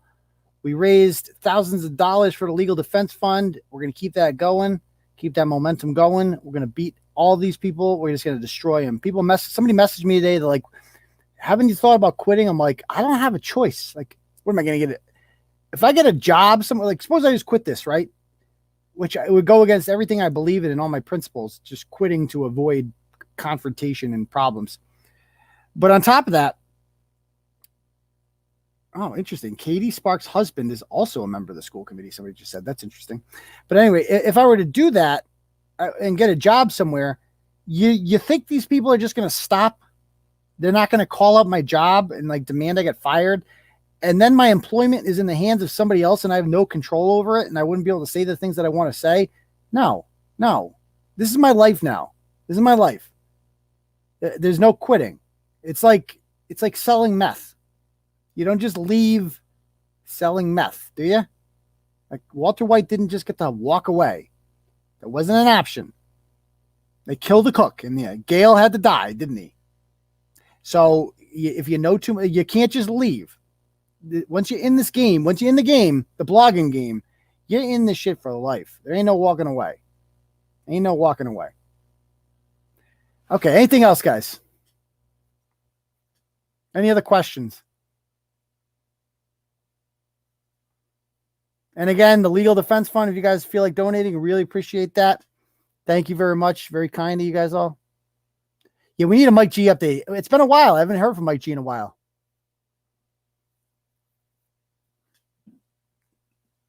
The game did chose me. You're goddamn right about that. The game chose me. I don't choose the game, Like my girl Snoop Pearson has said. Do I deserve this? Well, deserve ain't got nothing to do with it. Deserve ain't got nothing to do with it. Once you're in it, you in it for life, dog. You can't just walk away. You can't pull a Dennis Wise. You can't pull a Cuddy and start your own boxing gym. That's not a thing. Gang. Yeah, gang. We're in a gang now at this point, too. Can I pin it to, I don't know how to, I can't pin on my end. We can pin it afterwards. I don't think I can pin on my end because I'm on the StreamYard. That doesn't come up. Jesus, what an audience we had tonight, too. We were over 500 at some point. Insane for a Tuesday night. growing by the day. Is Ashley in female prison? We don't know that, Erin. We don't know that. I'm trying to find that out. It's up in the air. If the women in the prison have every right to be like, this makes me uncomfortable. Because Ashley's dangerous too. We do need TB gang. TB gang. Gang gang. Just a gang gang. 100 emoji. Update on how great. Oh, my kid's killing school, man. Killing it, man. Smartest kid in the class. Knows everything. Knows all 50 states. Knows, like, smartest kid ever. Schools the other kids. Even my son is smart. He comes up the stairs today. He's like, Daddy, when I go to kindergarten, I'm going to be the smartest in the class. I'm going to be smartest in the class. He, like I told you the other day, the anecdote about, like, he knows Hawaii. He knows Tulsi Gabbard's from Hawaii. I don't know how the hell he knows that. He told me the other day what refraction was. He's like, Daddy, do you know what refraction is? And he explained to me, it's when the water goes, it's when the light goes on the water and then a rainbow comes out. That's refraction. Like, where are you learning this stuff? Blue's Clues. He started watching Blue's Clues, and now he's like the smartest kid in the world. And this Monster Machine show, like the shows where you answer questions, he loves those shows. Loves them. Are you enjoying the case? Yes. I haven't listened to part 2 yet. Is it good? But hey, that the case, Kirk Minahan's true crime podcast. Not only is it well done and good from what I've heard of it so far, but it's going to add a lot of value to Barstool. Like he has done his job as far as bringing value to that company, because he's not just like another blogger or another guy doing his thing. Like they've added a new piece to the Barstool repertoire, if you will, to the portfolio. Because true crime is hot, man, especially in podcast form. So good for Kirk. And they've invested a lot of time into that. So it has come out as good as it thought.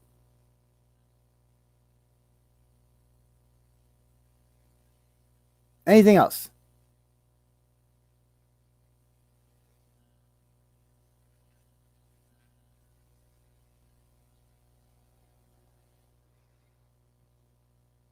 I'll do a gang one. Oh, yeah. Let me know. Gang. Part 2 is really good. I'll have to listen to it. I haven't had time. Been a little busy, you know. My life is Turtleboy and true crime. Can't go wrong with that. What is my opinion on in vitro fertilization? I'm all for it. If you can't conceive, go ahead and do it. I know people have done IVF. I think it's expensive, but I'm all for it. I don't see anything wrong with it. Do you think Jerry will ever be back in studio? I hope not. I'm not looking forward to that 2-hour commute. I like doing it from my freaking basement. I might not be able to get on it because I got to have my daughter on the bus, you know? Does my family like what I do? Define family. Short answer, some. Long answer, no. Because they get dragged into it, you know, with those videos and shit like that. They don't like that. They didn't sign up for that. And you know, it is what it is. I usually, to be honest, I don't talk about Turtleboy around any of my family. I talk about with you. Do I love Kevin Lynch? I haven't heard from Kevin Lynch in years, to be perfectly honest with you, and I'm not complaining about that either. And I'm not trying to bring that one back either. So take it easy. So our old friend here, who shall not be mentioned by name, right on the screen there, apparently had a drunken meltdown on her show the other night and made it private and booked 3 tickets to California and is bringing their children to California who are neglected and abused their entire lives to chase down some fuzzy tomato thing as like some type of internet little back and forth. I don't follow that any of that stuff because I'm a grown up and I don't get involved in stuff like that. It's a waste of time. But apparently they did that, and they had some chick come on their panel who disrespected veterans, and a lot of veterans are fired up about it. And so that whole channel, we've destroyed them. We have over 2,000 more subs than them. We don't buy any. Like, our channel is hot. It's growing. It's interesting. There's nothing interesting about a bunch of fucking losers and virgins sitting around on a panel like, so, anybody see what Glenn did today? Yeah. he doesn't listen to police, and he filmed them, and yeah, he got arrested. So, fucking idiot. Yeah, that Turtleboy is really mean. Don't like that show. Yeah, I'm Pauly. Walnut. Look at me. I'm 400 pounds. And I lost my kids, but at least I have my YouTube channel. I got like 1,100 subs, and it's monetized. So you could say things are looking pretty up for me right now, and I get a lot of advice about how to run my channel. And I'm sure I'm allowed to criticize her, but I just don't want to. So yeah, that's the whole show. That's the whole show.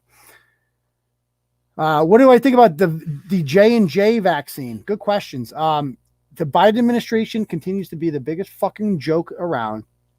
6 people out of 6 million got some type of side effect from the J&J vaccine, and they're taking it off the market. They don't want you to get vaccinated. I think it's very clear at this point. The fact that like Joe Biden and all these other people, they've all been vaccinated, and they still continue to wear the masks. Because they don't want you to think, like, if you get vaccinated and then you're free, you don't have to wear the masks anymore, you might get vaccinated. And then they don't have control over you. So that's why they wear the masks. And that's why they want to make you seem like the vaccines aren't working. They're dangerous. They don't want you to get the vaccine. They're the biggest anti-vaxxers there are. Now, I'm not getting the vaccine because what the fuck's the point?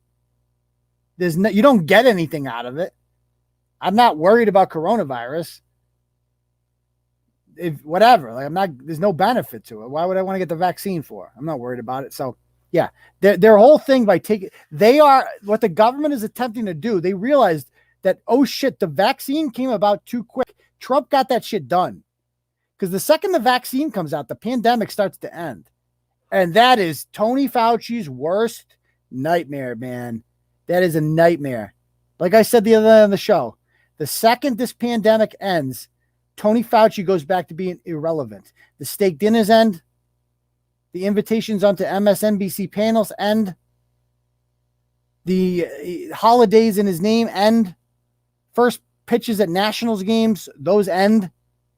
He is fearing it every day he wakes up and he's like, oh shit, I hope this fucking doesn't end today. So that is why that's why they're taking the J&J vaccine off the market, is people are getting vaccinated too fast and it's scaring the shit out of them. Yeah. The COVID industrial complex ends. Exactly. Anything else?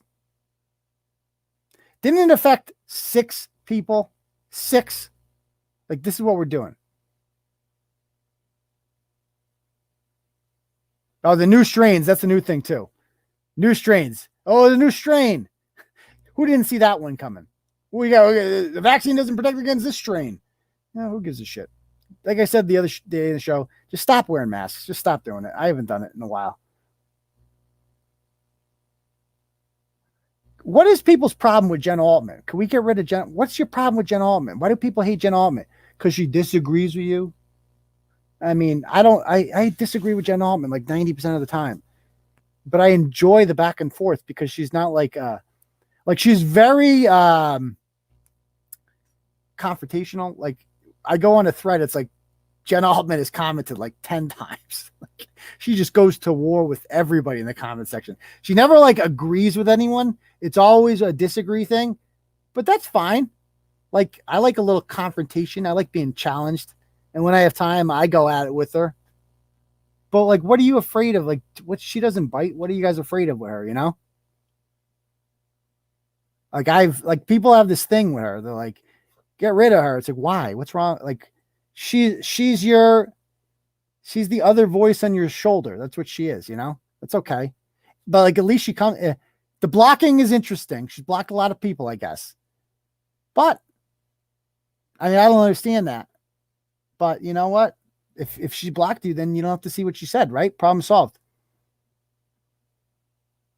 Like Brett says, Altman is fine. She's an argumentative cunt, but so what? Well put, Brett. Okay. Anything else, guys? I mean, the only awesome picture, Diane. I love how they're like, oh, there's a spy in here. Diane Woods Emerson.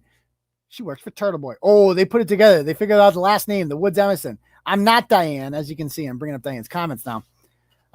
But they figured you out, Diane. You thought you could pull one over. You'll have to make up a name that doesn't have the words Woods Emerson in it now. All right. Anything else? Trashley is in a Rhode Island jail. Trashley will be able to either get extradited or fight it, and I assume they're going to try to fight it.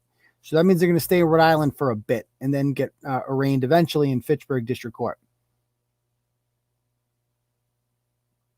Good for you, Nicole. Good for you. All right. Anything else, guys, before we call it a night? It's been a long fucking show for a Tuesday. Holy shit. I'm going to be updating Ratchet Madness. The Ratchet Madness, some of you guys have been following this, go out and vote. We are in the midst of our closest one right now. I'll tell you who's advancing real quick in that the B-Blow region. You guys tell me who you think won, okay? Tell me who you think advanced here. So, all right. Start at the bottom. Big Black Jeffrey or the Brockton Retardy B? Who do you think advanced there? Big Black Jeffrey or Brockton Retardy B? Who do you think won? It wasn't really close. It was like 87-13. It's the biggest blowouts. BBJ. BBJ's rolling right now. He's an unstoppable ratchet train. So BBJ wins that easily. Next one. Connor McBootlegger, the guy who raised all that money for the funeral with the GoFundMe, which somehow didn't get shut down, against the Enfield Penis Colada, whose pit bull attacked and nearly killed her son's girlfriend. Who do you think won that one? Connor McBootlegger or the Enfield Penis Colada? Who do you think won that one?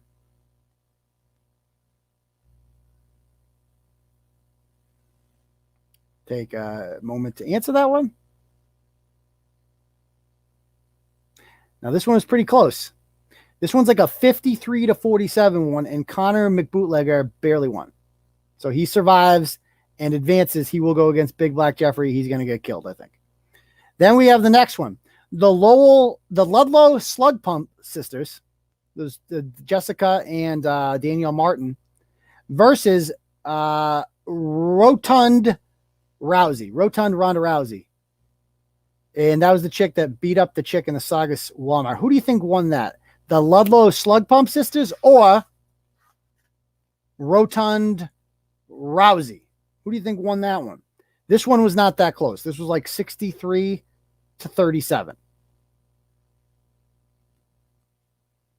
This was a 5 seed Rotund Rousey against a 13 seed. It was the sisters. The sisters advanced. They won easily. So they are advancing. And they are going to face the winner of the closest matchup that we've had thus far in Ratchet Madness. The closest one. I still don't know who won. I checked it right before it came on. And that would be the 1 seed Warrack against Jimmy Jihad and Captain Thunderthighs, the Holyoke Pitbull couple. Let's check it out right now, because there was literally Warrack was losing by a slight amount. Polls are ending right now. I'm going to go on there and see who won. Let's see. Let's see who wins this poll. So exciting. So exciting. The winner of that poll was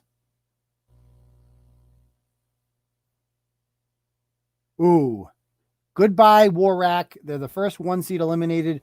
Jihad, Jimmy, and Captain Thunderthighs take down 51.7% of the vote. Warrack is the first 1 seed eliminated from Turtleboy Ratchet Madness this year.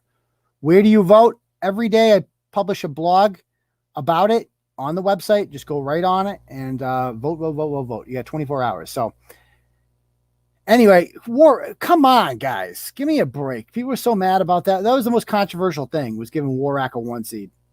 I mean, at this point, I'm going to be honest. I've looked over the brackets, and I think I've never seen a Final Four that is more destined to be than this year's Final Four, in my opinion. I don't see any of these 4 losing, okay? The Final Four is going to be, in my opinion, Mike Giannetti, Big Black Jeffrey, Monica Cannon Grant, and Rachel Rollins. I don't see it happening any other way. I think this is going to be one of the most easiest paths, the least climactic Ratchet Madness is. And then once we get there, it'll be close. Those are some great matchups, especially Rollins versus MCG, because they don't like each other in real life now. So anyway, I guess we will see you guys all on Thursday night for the next episode of the live show. I thank Nate for coming on. We had a good time, and vote for him if you live in Ashburnham or Westminster. All right. Peace, Turtle Riders.